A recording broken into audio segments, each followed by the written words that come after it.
The Stafford Speedway weekly highlights are presented by Pioneer Cannabis Company. We are underway, feature event racing at Stafford. Jay Clement trying to power his way on the outside to the lead, but Ari Jensic to the inside has a little bit of an answer for him as they are wheel to wheel down the backstretch. Ari's brother, Devin Jensic, must have missed a shift from the start. He lost a few positions and held up the outside line. But the outside line at the front, Jay Clement making that second group work. He will clear Ari Jensic off of turn 4 to lead lap 1. And Ari has a challenge to the outside. That's the 83 of Damon Pilardi. They come together down in turn number 1. The field trying to scatter. And we'll look to see who's up in the fence. Lavoie trying to swoosh his way into the second spot, and not done yet, trying to make it 2 for 1 and grab the lead. That car looked like it was on rails, riding the white line throughout the entire corner. Jeremy Lavoie to the front. Alex Fern looking to follow suit. Lavoie washes up the track. That's going to let Alex Fern take the lead. And here comes Rich Hammond trying to take second. Make the move into 3, clear the lead off of 4. But right now, Lavoie just doesn't have quite enough. Oh, maybe this time, though. Fern washes up the track, and Lavoie looks to the inside for the lead. So is this the break, the change for the lead? Jeremy Lavoie on the inside. Alexandra Fern on the outside. She loses the battle for the lead. May lose second as Rich Hammond now will streak the 28 into the second spot. The battle is on for second. Alexandra Fern, Rich Hammond, they streak their way off the corner. Lavoie crosses the stripe, your winner, and at the line, it looks to be Rich Hammond getting the win, getting second, and Alexandra Fern comes home third. Green flag is out. We're underway in the late models, and it's a side-by-side battle in the turn 1 between Verrecchio and Blake. And the outside, it looks like it was the line that moved first, and that was Blake. Verrecchio fights back as they go down the backstretch, side by side, door handle to door handle, nosing his way into the top spot is Blake. John Blake makes it work enough to lead lap number 1, but he's not quite clear of Verrecchio. The whole field is still 2 by 2. Oh, trouble. Turn 1. Michael Bennett goes around, gets hit by Kevin Gambacorta and Adam Burrell to bring the caution out. Gets the jump, gets the lead, fighting back is Verrecchio. And this could be a problem again as Blake does not come up to speed. Look at Duran from 4th to 1st. He timed his move to the inside perfectly. Can he get to the inside? Duran, who goes a little bit wide off of 2. That opens the door for that 31 machine. Here comes the Shelton native going for the top spot. So can the Rob Russell number 31 move to the lead over Andrew Duran? They sling their way off turn number 4. Down to the line, 9 laps down.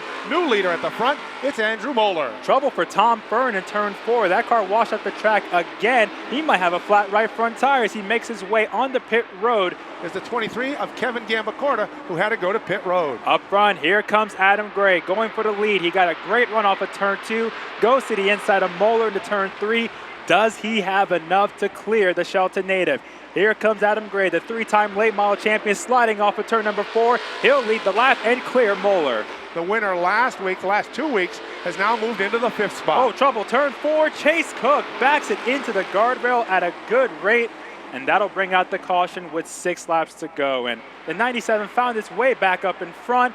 After several weeks away from victory lane, Adam Gray, the point leader, takes win number 5 of 2022. Again, we're underway in the SK Light Modifieds as Cole and Jason Chapman race side by side into turn 1. And the red 44 of Chapman tries to get the early lead from the outside from Cassandra. He's able to get that spot. Back in 4th spot, Nick Anglaise is flying. He has carved his way through that pack of cars to move up to 4th. Frank Latoile Jr. gets sideways. He's in the grass drifting. Can he hang on to it? We'll see. No, he goes around. But we have a battle for the lead off of turn 2. Never mind, the caution is out. The race down into turn number 1. Chapman not giving up on the outside, but it looks like Pearl puts the Darling Auto Parts 7 to the front. The top 5 are single file with Pearl out in front. And everybody able to save it with that battle going on. Oh. Trouble further back. A couple of cars get stacked together. That's Derek Debus, Joey Farino, Chris Bagnall, and Ed Chikoski. And this is going to change the championship picture dramatically. Alex Pearl takes win number 3 of 2022 with Tyler Chapman finishing in 2nd. Mike Christopher Jr. leads the field to the green flag. And they wind him up through the gears and down into turn number 1. Christopher looking to get the early advantage, but it's Pulio in the Mr. Rooter scooter who goes to the front in the number 7. Williams is making that outside line work. Took a peek to the right side of Julio. He may do it here coming off of turn 2. And look at Troy Talman right behind him, following him through the 50, going for the lead. When we talked to Troy Talman last week, he was very happy with the way the 3 was running. He has to be happier right now as he has moved into the second spot by Julio on the outside. Further back, Todd Owen, the point leader, has not made much progress. Actually, he got pretty loose coming off a turn. Oh, further up, Tyler Hines gets sideways, gets hit by Bello, slides back up the track. Keith Rocco, nowhere to go, barely nicks the 58, and now bring out the first caution on lap 10. Twin checker flags getting ready to be waved by our starter, and crossing the line with the win, Ronnie Williams in the M-Power number 50. And it is Daniel Chuck who wrestles his way out to the early lead as they go down into turn number 1. Nick Hovey in the Busy Bees Learning Center begins to attack on the outside, and it is Hovey trying to slice and dice his way to the front. They're going to go 3 wide as Travis Haidar puts his move on. Haidar trying to make the early move and jump to the front. Right on his back bumper is the 19 of Paradis. They streak their way down into turn number 3. 3 cars battling for the top spot. Travis Haidar trying to get win number 5 on the year and further expand that point lead. Burt Willett way in the back of the pack, just outside the top 10, trying to make his way forward. Paradis puts a block on Sturck. A huge block on Sturck. Sturck looked like he was going to have a run. Oh, turn 1. Hovey and Trott go around, and Hovey backs it into the guardrail to bring out the caution. Well, you mentioned Nick Hovey needed some good luck, almost a rabbit's foot. Yeah. As this has not been a great season for Nicholas as they wing their way down into turn 3.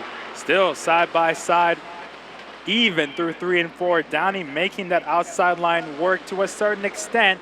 Gets a bit of a run off of 4. They're leaning on each other a little bit sideways. Paradis is pushing the back bumper of the 11 car, but they're still dead even at turn 1. Well, Travis Downey, and we have a yellow. Oh, man, a hard wreck in turn 4. Yeah, One of the runner race cars is 66. That's Jaden Lage.